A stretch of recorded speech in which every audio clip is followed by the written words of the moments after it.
Oi gente, tudo bem com vocês? Sejam bem-vindos a mais um vídeo aqui do canal Ensino Total.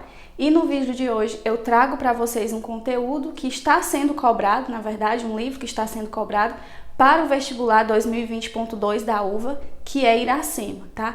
Então na aula de hoje a gente vai falar sobre Iracema, sobre o autor José de Alencar, a escola romântica, né, que é a primeira fase do romantismo em que a obra pertence. E é isso, gente. Eu espero que vocês gostem. Se você gosta desse tipo de conteúdo, já deixa seu like, se inscreve aqui no canal também. Se você é novo aqui no canal e não é inscrito, já se inscreve, compartilha com seus amigos, tá bom? E também, gente, tem uma playlist já aqui no canal sobre os livros que estão sendo indicados para o processo seletivo 2020.2 da UVA. Então eu sugiro também que vocês deem uma olhada, tá, nesses vídeos. Só procurar aí no canal, vai ter uma playlist com todos os livros que estão sendo indicados e Iracema é um deles, tá? Então vamos ao conteúdo de hoje. Bom, primeiro a gente precisa entender um pouco sobre o José de Alencar, tá? José de Alencar é o escritor de Iracema. Me acompanha aí no slide. Ele nasceu em Messejana, Ceará, em 1829. Então, o José de Alencar, ele logo no nascimento, né, já foi assim um verdadeiro escândalo para a época, porque ele é filho de um sacerdote, né, ou seja, de um padre, com a própria prima, Ana Josefina. Então, o padre, o pai dele, né, no caso, padre, casa com a própria prima e desse relacionamento, né, eles têm como fruto o José de Alencar, tá? E isso foi um verdadeiro escândalo para a época. Imagine um padre casando com a própria prima, então gerou muito escândalo, né, para o seu tempo. Mas depois de um tempo, né, a sociedade acabou aceitando, de boa e tal. Então, o próprio pai dele já foi senador e governador do Ceará. Então, tudo de bom, né? Mas nesse início, a vida dele já começou com esse escândalo, né? Então, José de Alencar, ele produziu muitas obras, né, nessa primeira fase do romantismo, né, conhecido também como geração nacionalista. Então, essa primeira fase do romantismo, onde os escritores eles vão se voltar para uma literatura nossa. Então, eles vão querer mostrar para o mundo, né, que nós temos a nossa literatura. Lembrando que o Brasil ele tinha tido a sua independência em 1822, mas nós não tínhamos ainda uma literatura nossa. Então, esses escritores dessa primeira fase, eles vão tratar muito de questões como o índio, a natureza, né? O índio, por ser essa figura genuinamente brasileira, então José de Alencar vai trabalhar com isso nos seus romances, tá? Então, isso é mais para localizar vocês, tá? Nessa primeira fase que o Alencar pertenceu. Então, ele escreveu diversas obras, né? Nessa primeira geração, como 5 Minutos, o Guarani, a Viuvinha, Iracema, dentre tantas outras. Ele é um dos maiores representantes do romantismo, tá? Dessa primeira fase. E ele apresenta muitos temas, né? Temas variados. E eu coloquei aqui os principais, né? A questão do índio, né? O índio venerado à condição de herói nacional. Esse índio que se entrega, né, em prol de sua pátria, como por exemplo a Iracema, ela se sacrifica, né, em virtude da sua pátria. A gente tem também a temática rural e interiorana. Ele vai fazer muito isso, principalmente nas obras O Gaúcho, o Sertanejo.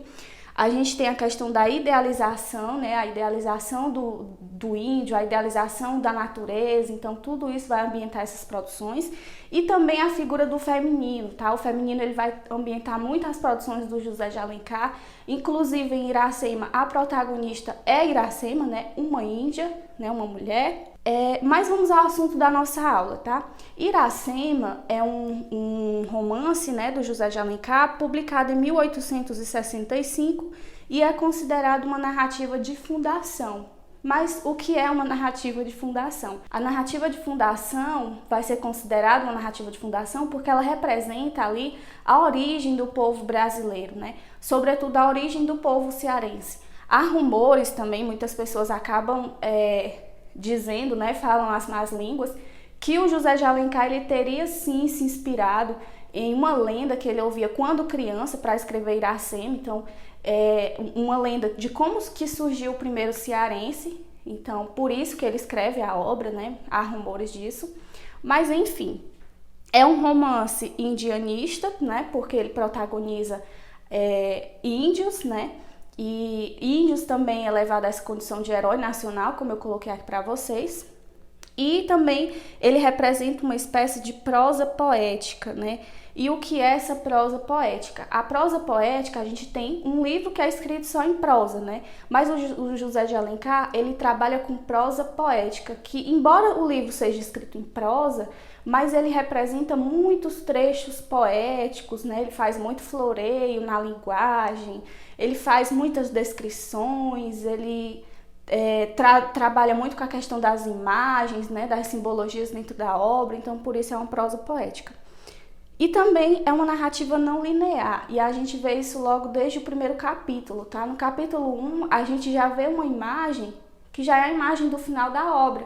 Então, se você ler o livro, você vai ficar perdido, né? Você abre ali no capítulo 1 e a imagem que a gente tem é de um rapaz indo embora, levando o filho consigo, partindo da crosta cearense. Então, a gente acaba meio que se perdendo, e por isso que muitos alunos consideram esse livro um terror, né? E não entendem muito bem a linguagem, é uma linguagem muito rebuscada também, própria desse período romântico, né?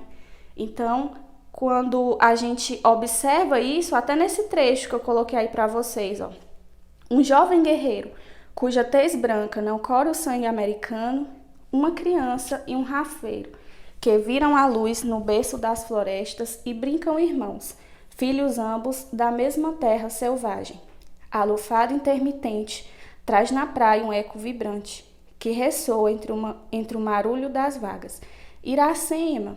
Então, essa imagem é do capítulo 1. Então, ele fala, um jovem guerreiro cuja tez branca não corre o sangue americano. Ou seja, isso tudo ele queria dizer, olha, tem alguém aqui, né, um jovem, que ele está partindo. Ele não é aqui da América, né, possivelmente ele é um estrangeiro, um colonizador que estava aqui, ele está partindo, levando o filho consigo, e tem uma ave que está cantando Iracema.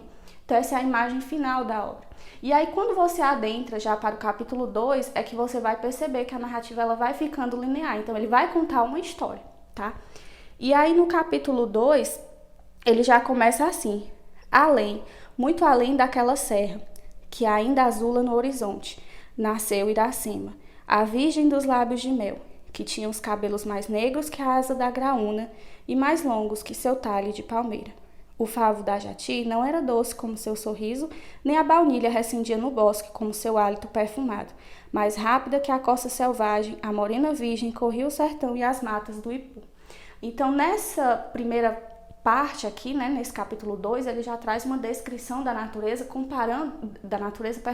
ele já traz uma descrição da Índia comparada à natureza. Ela tinha os lábios de mel, né? E aí o favo da jati não era doce como seu sorriso, então ao mesmo tempo ele idealiza essa Índia, né? Mas ele traz elementos da natureza. E por que isso? Pela geração romântica, que o Alencar está escrevendo na primeira geração do romantismo. Então é a geração indianista. Os escritores eles pretendiam trazer o que há de melhor, né, da nossa literatura para o mundo, né? E mais aí de que trata o enredo, né? De que trata essa história da Iracema? Então, a gente tem Iracema e a gente tem, do outro lado, Martim, né? Iracema, uma índia da tribo Tabajara, que era uma tribo mais do interior, enquanto que Martim, ele representaria ali a figura do colonizador, que era da tribo dos Potiguaras ou Pitiguaras, né? Que era uma tribo mais do litoral dessas regiões daqui do Ceará. Então, o que acontece? Em um determinado momento, o Martim ele se perde de uma caçada que ele estava com um índio lá da tribo dos Potiguaras, que é o Poti.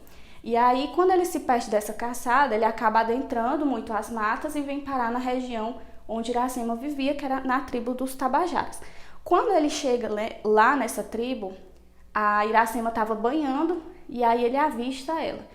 E aí vocês imaginam o susto que a Iracema levou, né? Ela estava lá banhando de boas, quando de repente ela vê, opa, um homem branco. Então o que acontece? Ela atira, né, uma flecha no Martim e ele acaba tirando a flecha, né, e quebra e dá para ela metade em sinal de amizade. Então isso já representa que esse colonizador, ele já conhecia os hábitos, né, da cultura indígena. Então ele já dá para ela essa parte do haste e ela entende, ah não, ele está aqui em sinal de paz. Então ela vai lá, né, se cumprimenta lá com ele. Então ela percebe que feriu ele, né, de fato, então ela leva ele até a tribo dela. Quando chega na tribo dos Tabajaras, quem recebe ela nada mais nada menos do que o próprio pai, né? O pajé da tribo Araquém. Então o Araquém permite que ele fique por lá mesmo, e aí ele vai para cima e para baixo com a Iracema, e os outros guerreiros ficam enciumados, né? Porque ninguém se aproximava da Iracema, ela era uma espécie de sacerdotisa da tribo. Ela detentia também o segredo da Jurema, que era uma espécie de licor que ela dava lá para os homens no ritual de guerra, e eles ficavam mais encorajados a lutar. E aí, certa vez, ela né, acaba se apaixonando, né, por esse Martim, e certa vez ela entrega esse licor para ele, ela dá para ele. Quando ele bebe esse licor, ele tem alucinações e ele sonha estar deitando com a Iracema. Só que, na verdade, ele não estava sonhando, né? Isso realmente aconteceu. A Iracema, ela não podia ter sua virgindade violada, mas ela acaba deitando com ele, com o Martim. E aí, né, nisso, tem até um trecho, né, que retrata esse momento do livro que eu coloquei aí para vocês no slide, onde ele vai falar assim: Martim, vendo a Virgem unida ao seu coração, cuidou que o sonho continuava.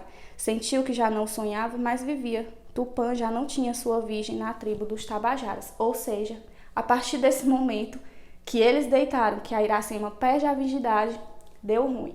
A partir daqui as tribos começam a guerrear uma com as outras, e aí a tribo da Iracema é totalmente destruída pelos potiguaras, e a Iracema foge com esse Martim para outras regiões mais distantes. Ela engravida, né? E o Martim, ele sempre estava atrás de guerra, ele era um guerreiro, né? Um jovem guerreiro, como o livro coloca.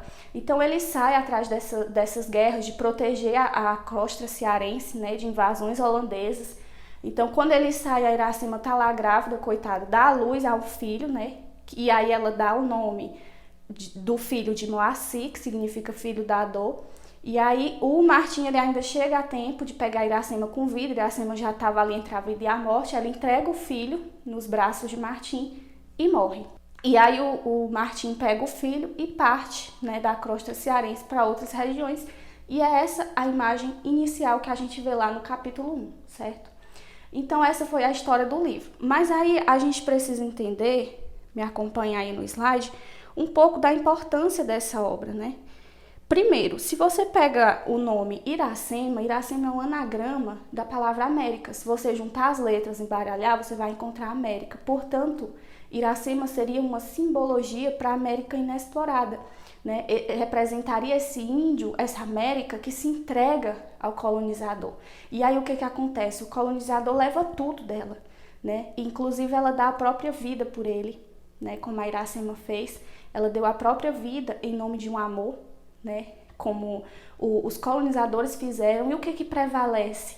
Prevalece a figura do colonizador, né? Então o índio, ele acaba morrendo, ele acaba perdendo sua cultura, sua identidade em prol de um colonizador. E é essa a mensagem que a gente vê muito forte aqui em Iracema. A gente vê também que é uma alegoria ao processo de colonização do Brasil, como eu falei. E também ela mistura lenda com argumentos históricos. Lenda porque representaria uma espécie de lenda de fundação, de como surgiu o Ceará, né, de como surgiu esse primeiro cearense, o Moacir. E mistura argumentos históricos porque tem algumas coisas ali na obra que realmente aconteceram, como, por exemplo, a própria figura, como eu coloquei aí para vocês, desse Martim Soares Moreno, que realmente foi um colonizador que existiu de fato, né? O Martim Soares Moreno, ele foi um militar, né, que defendeu os interesses da coroa portuguesa aqui no Brasil, e ele é considerado também um dos fundadores do Ceará. E essa figura do Poti, né, do índio Poti, que é Felipe Camarão. Felipe Camarão, ele realmente existiu também, né? Ele foi um líder indígena muito respeitado e também um militar que ajudou os portugueses a expulsar os holandeses do Brasil. Então esse foi o vídeo de hoje, gente. Eu espero que vocês tenham gostado, né? E realmente eu espero que vocês agora tenham esse olhar mais atento quando forem ler Iracema, né? É uma obra difícil, não vou mentir para vocês. Quando eu li na época do ensino médio, foi sobre uma outra perspectiva, né? E aí com o tempo a gente vai amadurecendo nas leituras, a gente vai entendendo um pouco mais, né, sobre o autor, sobre as características e tal, e a gente consegue tirar mais proveito, tá? Eu espero que vocês façam uma boa prova, tá? Quem tá estudando aí pro vestibular da UVA. Então é isso, gente. Deixe seu like aqui no vídeo, comenta aqui embaixo, compartilhe com seus amigos. Até a próxima aula. Tchau!